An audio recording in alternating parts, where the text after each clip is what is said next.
Hi guys. Hello beloveds. This is Alexine in Maryland. And guess what? I came off of the sun porch and onto the landing. I tried to set up the camera. It's not really a good view because of the height of the table it's on, but I'm gonna try this. I brought my watercolor pad, watercolor paper, and got my writing utensils, all the crafting stuff I need. Here's some paint brushes if I decide to paint. You see them? And I have everything in a box, like a flat tray style box. Here's a jar of water for rinsing some watercolor paint. And did I bring the paint set out? Let's see. I have it. But I don't know if I'm going to work on it right now. Here's the little box of watercolor paints. That's the one I go to most frequently. And I have been working with the yarn so regularly that I had put the paints away for a while. And where are all my squeeze tubes? I had a few go-to colors that I would squeeze in. Like they come with some in the little pots already, but I was squeezing some of my other favorites on this side. And I don't know where I put them, but I guess I'll be cleaning out the art room and going through the desks, seeing where everything is. But right now we're outside, so let's enjoy. And it is about, I think it's 5:30, and it's Wednesday. Everybody was off work today. No school because it's summertime. It's June. And it's also Juneteenth, national holiday here in the United States. It's a fairly newly observed national holiday. The current president is President Biden, Joe Biden in the U.S. And I think it's maybe 2 years ago he officially named Juneteenth a U.S. national holiday, and it commemorates the day that former enslaved persons in the state of Texas received news that slavery had been abolished. And they learned it, was it a year or so after? They didn't receive the news right away because the people that like slaveholders whose properties they worked on had not told them the news. And so they were supposedly the last of the enslaved people in Texas to find out that slavery is abolished. They were free to go on about their business and choose for themselves. And so now that day, June, Juneteenth, is a national holiday. So my job was closed. Federal government jobs are closed. I know my husband worked for the state government. That was closed as well. It feels good out here, and I like this late evening sun. It's not sunset yet. I think we have maybe 3 more hours of daylight, but it's definitely evening where the sun is starting to lower down towards the west. Was it that golden time of day? Who knows Frankie Beverly and Maze, the golden time of day. Maze featuring Frankie Beverly. And my favorite tree, I don't know if you can see it from here. Let's see. Is it in view? It's not in view right now. I can see my favorite tree across the yard. It's called a mimosa tree, and the leaves are like ferns. Maybe I'll take a photo and share it, or I'll take a short video soon and share it after this after this video. This is not quite live. I'm just talking to you on video recording, but it's not live. And in the fall, guys, or late summer, that mimosa tree will get some soft, wispy pink blossoms. They don't have petals like typical flowers do. They have like wispy hair-like fluff, and I just think it's a unusual type of tree and really pretty. I like the leaves and the color of the flowers and the type of flowers. So, having said all that, let's get started with the creative recess out on the landing outside. I have a show and tell also. I had put my keys, I don't know where my resin key fob is. I had purchased one from Gail Lynch Pal Jug on Etsy. It was the letter A for my name, Alex, or Alexine. And it was beautiful, but I don't know, my letter A fell off my keychain when my son borrowed the keys. So I've put my own temporary key fob on here so that I can find these easily in my purse. But I made this a long time ago, and I've made newer ones since then. But I figured I'd show it because my sister, we were out on the weekend, and she liked it a lot. So that's not my design. I think I've shared the pattern designer before. Let me think. Carina De Haak in the Netherlands. I showed her out on Instagram when I showed a variety of these hearts based on her pattern, and she gave me a heart in return on Instagram. So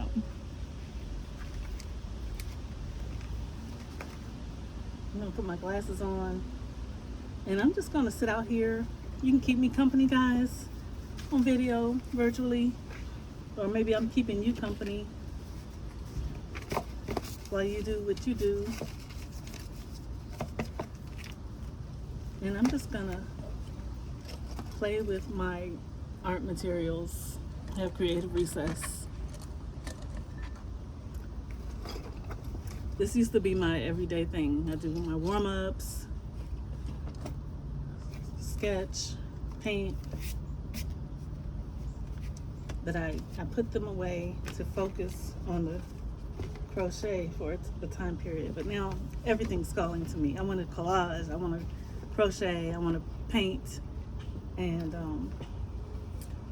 stitch, which I've been doing. So, I don't have all my materials, but I just do freestyle.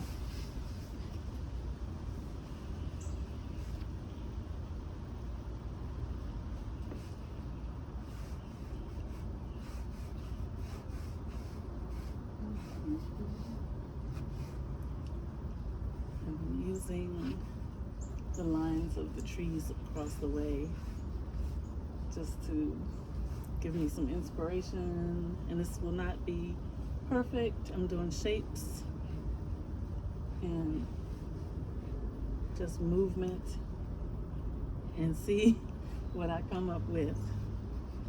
Okay.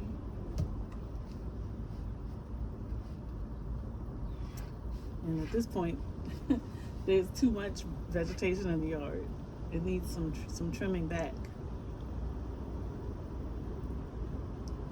But that's okay.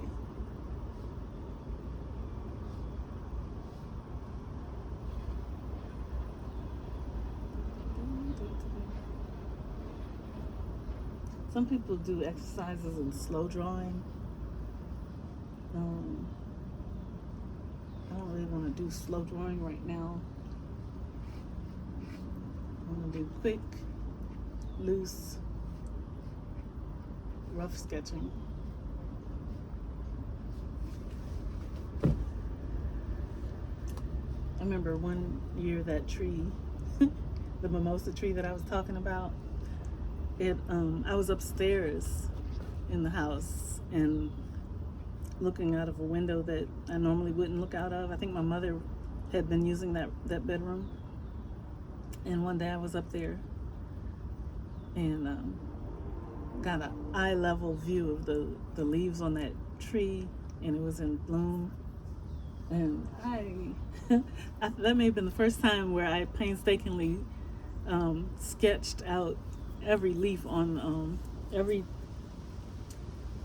lobe on those fern-like leaves. The leaf is like, has the center stem going down, and then it branches off like, I don't know, probably like 10 offshoots. Can you see how this looks? And then each one of these things that are off to the side, they're made up of pairs of leaves, like going off to the side on each one. So I drew a full-size leaf, like the size of my hand, and then there was one next to it, and then I did the blossom as well. I just was really fascinated at that time, but there's only one other time that I was so, I don't know, taken in with the pattern of a plant. The second time it was actually a bouquet of beautiful flowers, and I drew that and painted it. Okay, maybe there were 3 times. I can think of one more that I did. But yeah. What are your pastimes and passions? What do you like to create? I think one of you told me that you crochet and make dolls.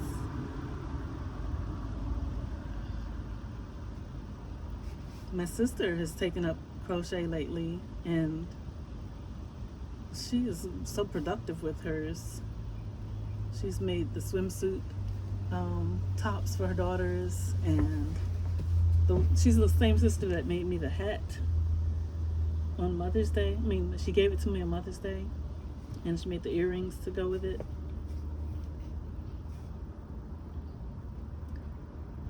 I remember there was one year I was crocheting hoop earrings, and I'm not like a fashion person, so I never did wear mine. But I just was fascinated with the process. And I'm gonna stop using that word fascinated. What's a synonym for fascinated? Captivated, riveted, enthralled. I was not obsessed. I don't like that word, obsessed. Guys.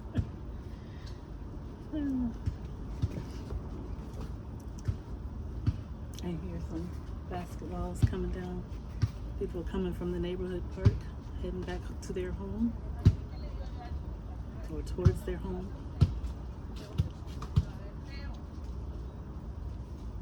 You see them down here.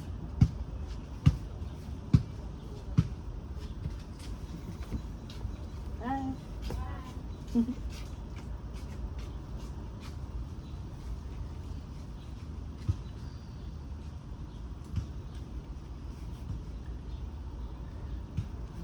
So my drawing definitely does not look like the landscape,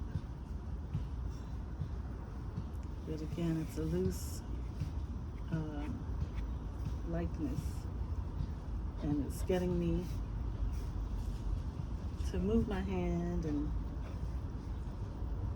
practice looking again.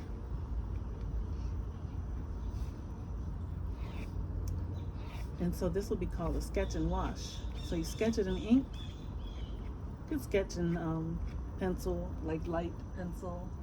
But I don't have my gum eraser, GUM gum eraser, that would make it easy to pick up the pencil outlines. Let me look here I don't know where I put it. Had all my watercolor painting supplies, and I put them away months ago. So I could replace replace them and get some things fresh, which would be fun. But I think if I just spend 20 minutes, maybe sooner than that, and just look in the different drawers and in boxes, I would probably find where I put my supplies. Because I found most of them. It's just you know, you have like a few small things and maybe place them all in a jar, and then where's that jar?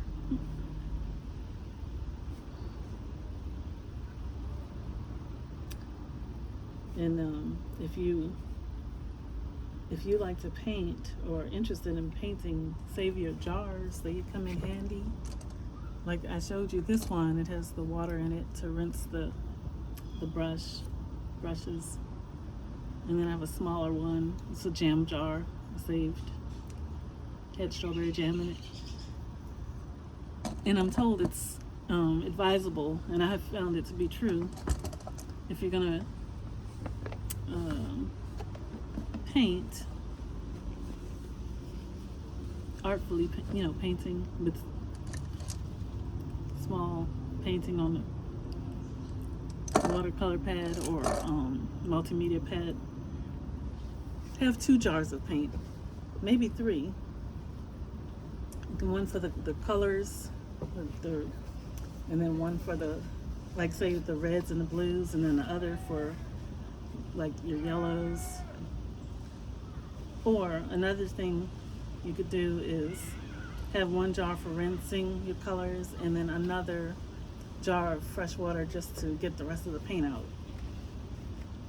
So everything would be first rinsed in 1 jar, and then the second one would be the so-called clean water to do the second rinse. And keep a cloth or napkin to dab your brush off when you're picking up water and paint before you put it down on your paper.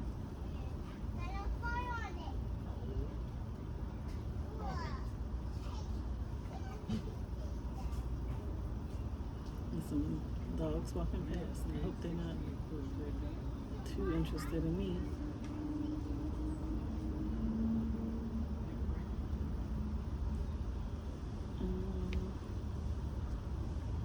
Let's see. Yeah, I didn't want to make eye contact with the dog. I wasn't sure which dog it was, but I think it's just a cute hound dog with the dad and one of his daughters. But earlier there was a set of huskies, and one of them had been the man walking the huskies. There were 2 of them. He didn't see that I was out here, but the dog did, and was looking over his shoulder. And I was like, I hope that it's not aggressive and not gonna like pull away from the man, because he didn't even know I was out here. But nothing happened, thankfully. So here's what the sketch is looking like so far.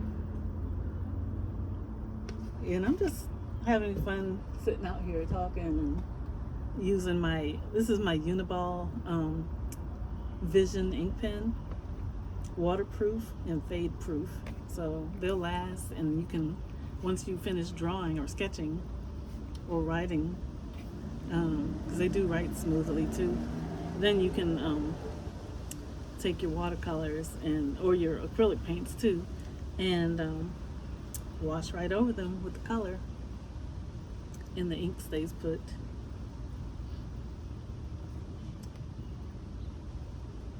Unlike, let me see, you know, there's some pens that are not waterproof, and if you get them wet, the ink will smudge.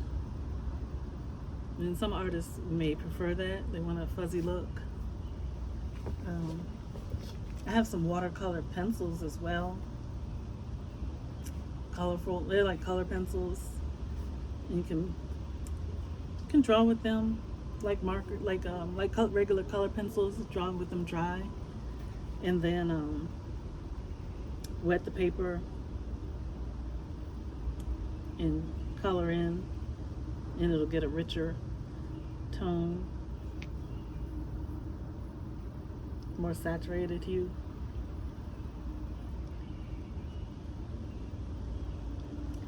Let me see something about that tree. So most of the leaves, they tended to come up like with long branches, long skinny branches coming up, and then the leaves are at the top for the most part.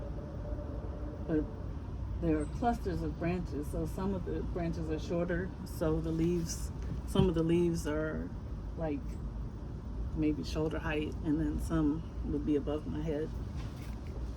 So if this is the mimosa tree, the branches are all like starting from around this base, and some like are not very tall, so their leaves would be like down here, and the others are up higher.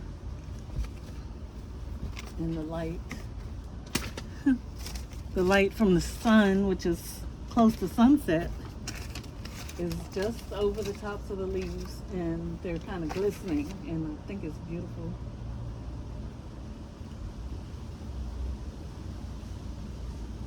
And you can hear the rustling of the wind.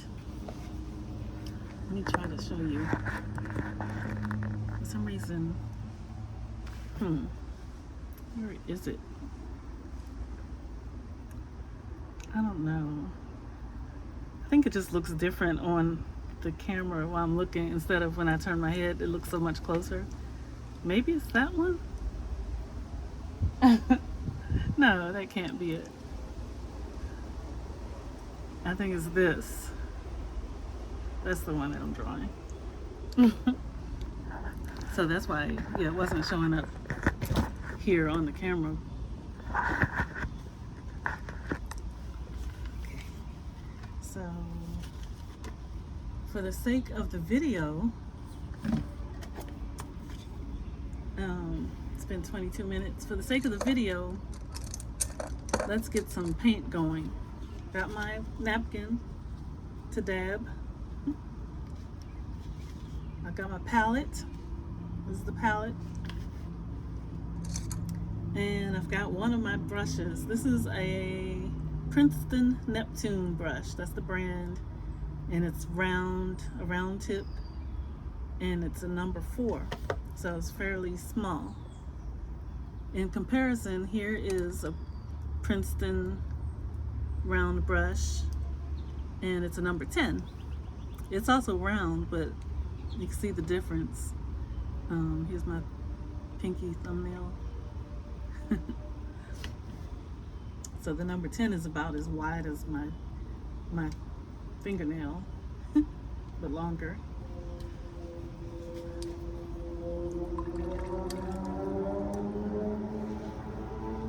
You know what I didn't bring, guys? I didn't bring a spray bottle. Like if you have like a little spritzer bottle. I saved one that had hair sheen oil spray from Carol's daughter. I saved it and washed it out and put water in it to spritz my palette. And I also have a dropper that came with some fragrant oils. You can buy the droppers separate, so they're clean and not oily. And sometimes you can just drop the water onto each of these. But since I don't have any of that, I'm just gonna use my brush to wet the paint. And since we're doing that tree, doing a couple of trees and branches, I'll wet the green gold. And I think I have sap green. And I forget what this one is called. It may just be another brand of sap green in the palette, and the other one is the one I squeezed in from the other brand. So I've wet my brush. It's pretty soaked, so I'm gonna dab it on the here so it won't pool up.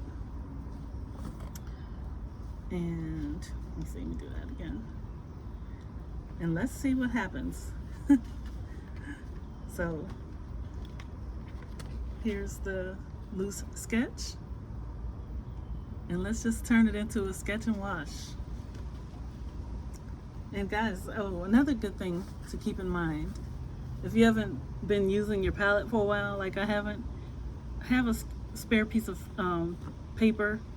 I'll just use the napkin and test your colors so you remember what they look like before you put them onto your paper.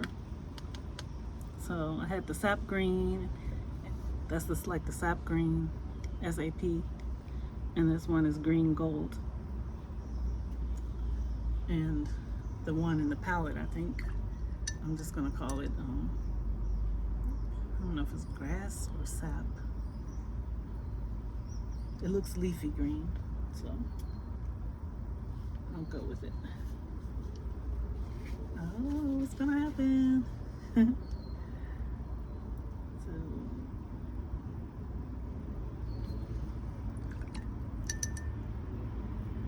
I'm practicing, guys. I haven't done it in a while. And you can keep your, like when you're painting, you can keep it light and fun by leaving some white. You don't have to fill in every portion of the space. If you want to be somewhat realistic about the angle of the sun, you can study what angle the sun is coming from and leave the white spaces where the sun is filtering in. So if the sun is shining in from this direction, I would leave white spaces on this edge of each leaf. But I don't have time to do all that now. I just want to I wanted to just play with my paints.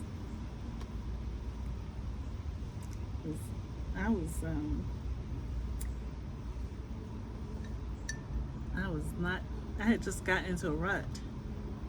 And remember I told you, some of you may have heard me say I was praying about my creativity and just inspiration.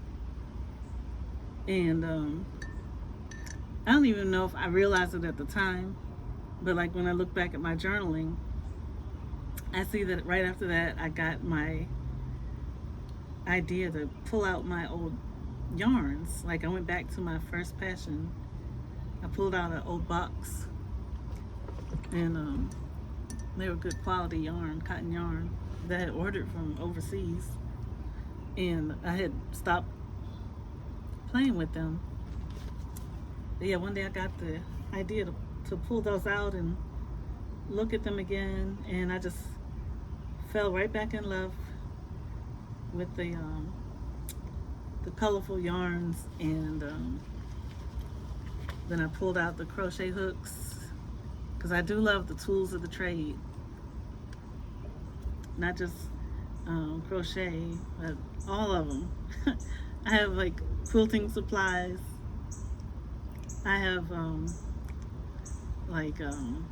embroidery needles and thread. I just love like the colors, the tools that come with these things. I even like kitchen supplies too. Like, I mean, I don't go all out with them. I just have like 2 sets of measuring spoons, and I think they are adorable. Can you say that for measuring spoons? They're just so cute. Like tablespoon, and then the teaspoon, half teaspoon, and then the 1/4 teaspoon, and they come on a set with a ring to keep them together. I have one that's like modern that I bought for my kitchen, and then I have one that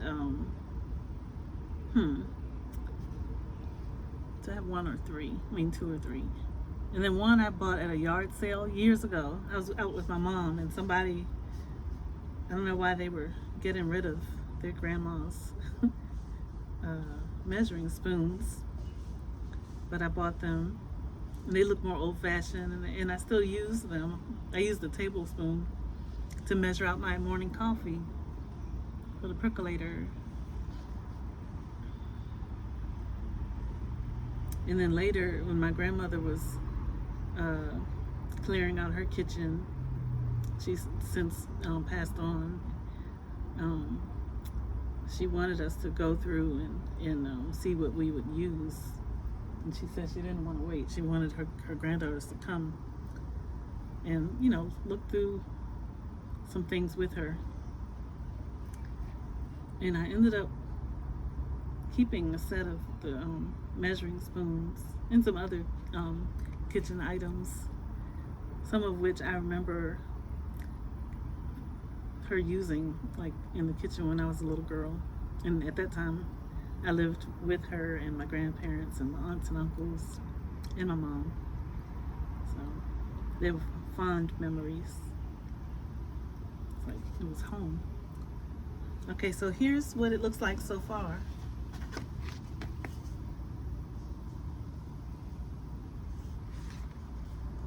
And I don't know if you see these going across, these beams going parallel across. That's the handrail.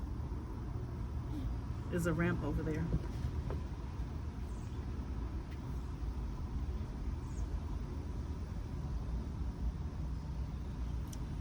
So I'm sticking with my small number 4 brush. Let me move this number 10 brush. I don't want it to get out of shape. And guys, you will, let me show you, I have a collection of these brushes, which I sat in this vase. I found out that I really like working with Princeton brand. They're the red handle ones. These ones are Princeton Heritage. I think they're a little softer. And this one has like a firmer brush that will bounce back. This one is called Princeton Neptune, like the planet Neptune. Princeton Neptune. And the ones that I said that are more red handled Princeton's, they're called Princeton Heritage. I have them in a size 10 and a 6. The 6 is medium, and it'd probably be good. Like if you're just starting, I would say these 3 you would do well to have them in your collection, and you probably could paint pretty much whatever you wanted to, unless you're painting like large swaths of color, then you want a mop brush. And I have one, but I haven't really found a use for mine, because I'm usually doing like flowers, leaves. Some people do landscapes and sky. If I do a scape, like a nature landscape, it's gonna be like the weeds growing up at eye view. Weeds and flowers, maybe some butterflies or caterpillars.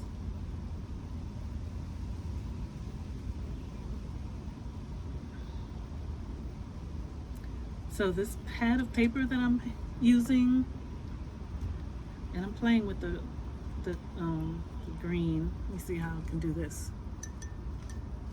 Sometimes if you catch your paint while it's still wet, you can go back in and then dab an alternative color. You can dab a secondary color.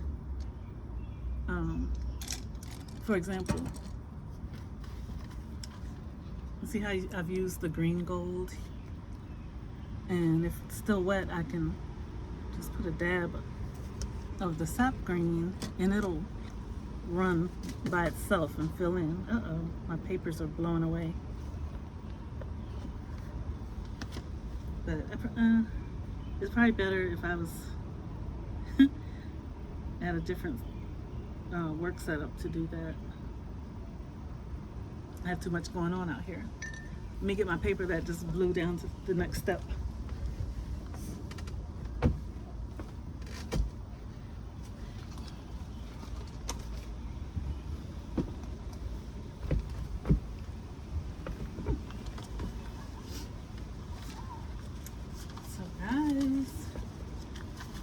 still out.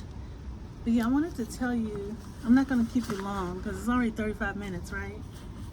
And you're not used to me going on and on. I'm usually walking for about 25 minutes. I wanted to tell you about the paper. So, as I said, it's a pad of watercolor paper. This is called Stonehenge Aqua Cold Press by Legion. That's the company, Legion. We are paper. This is 15 sheets of cotton paper. Cotton is really good for watercolor. It's 100% cotton, acid free. This pad comes with 15 sheets of paper. It's not cheap. I probably got a deal on it. Watch for sales. And this is not the most expensive brand. I have another one. What's it called? The name is escaping me right now. Is it Aquarelle? I'll show it another time. Shame on me. It's like very famous. But the thing about this pad is not like a loose leaf pad where the pages flop around. No, they're sealed on all four sides. They're sealed, and you need like a palette knife or a letter opener or something with a gentle edge. Let's see, like a thin credit card. And then there's one spot. Where is it? There's one spot where you could slip something under. I don't know why I can't find it right now because I don't have the sharp device. I think it's right here. Yeah. Do you see how my nail can fit right here? So you would get your flat tool and gently slide it around, and it will loosen up the glue and loosen your painting off of the pad when you're done. Now, a lot of watercolor painters, they wet their pad of paper. They wet their sheet of paper first. I think it's to do with stretching.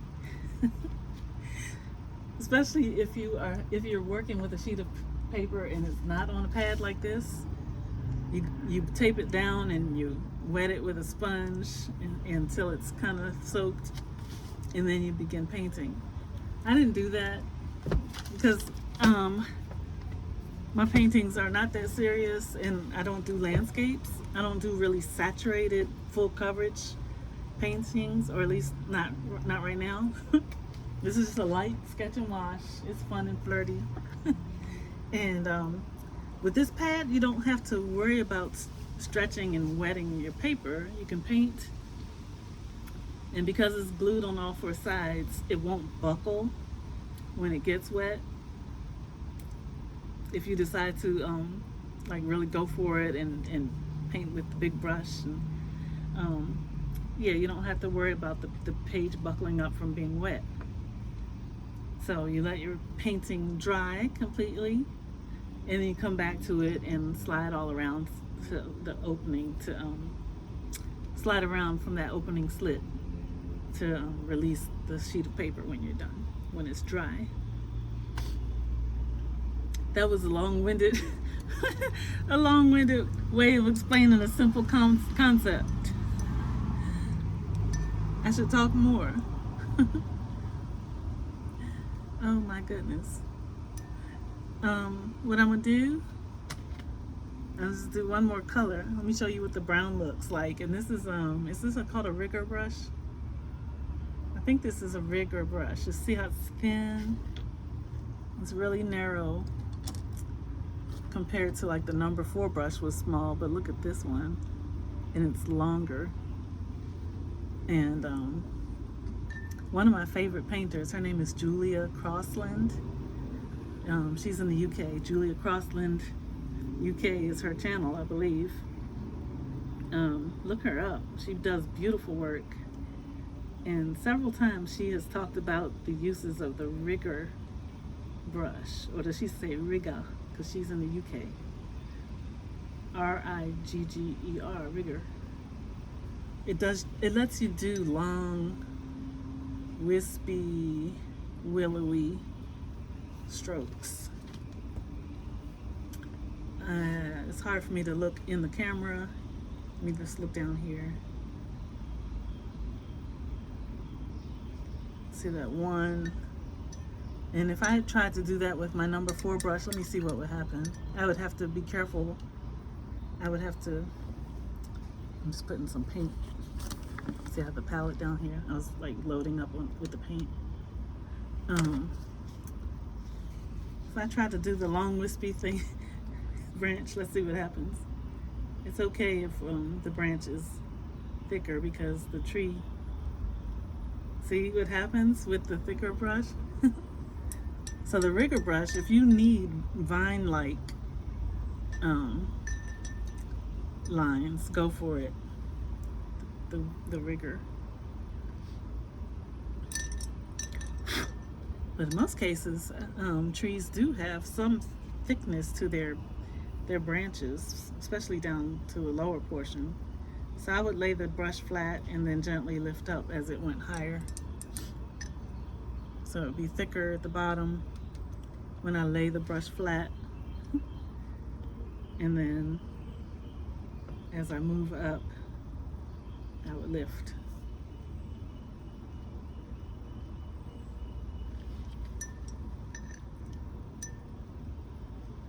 Let me mix this in with some yellow ochre and see what happens. I have the brown and then the yellow ochre color. When I say yellow ochre, it looks a little bit like my dress. See this one?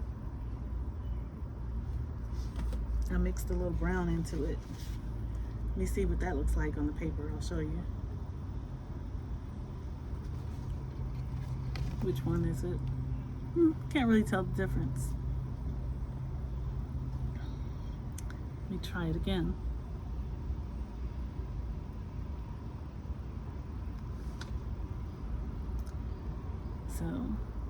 So yeah, I'll just keep playing with this. And I'm actually having fun, guys. I finally got back to my paints. But how am I gonna do this? I want to stitch, I want to paint, I want to collage, and I want to crochet. I have to do a schedule, studio schedule. Make some goals.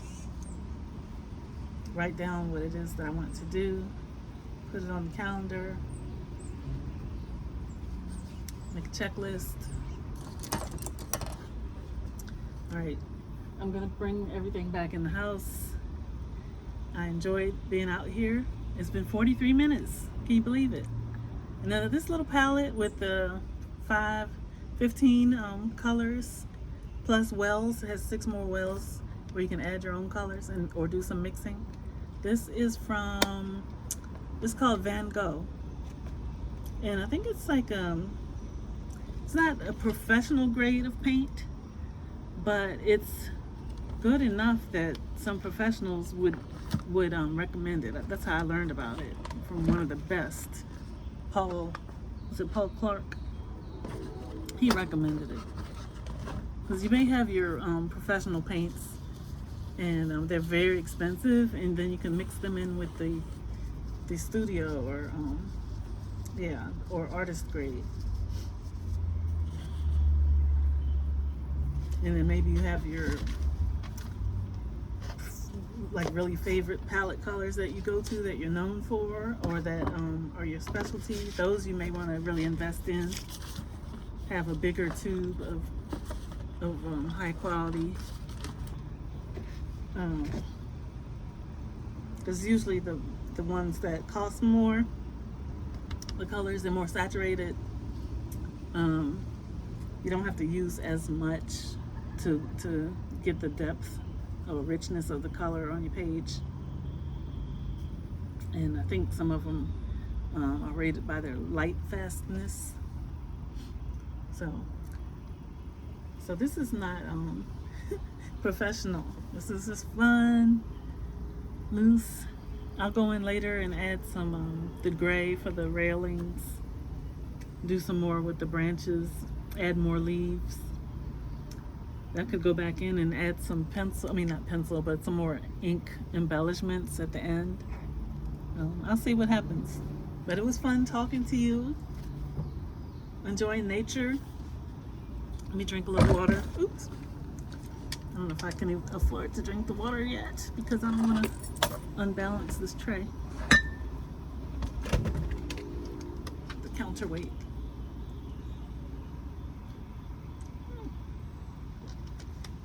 That feels much better. Yeah, I had an early dinner, guys. So it's about 6:30 probably, I'm estimating.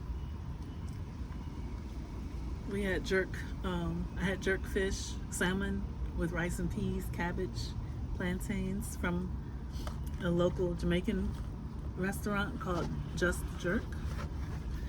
My husband had brown stew chicken. And my son had my son had jerk chicken. So we loved it. This was just our second time getting meals from that place.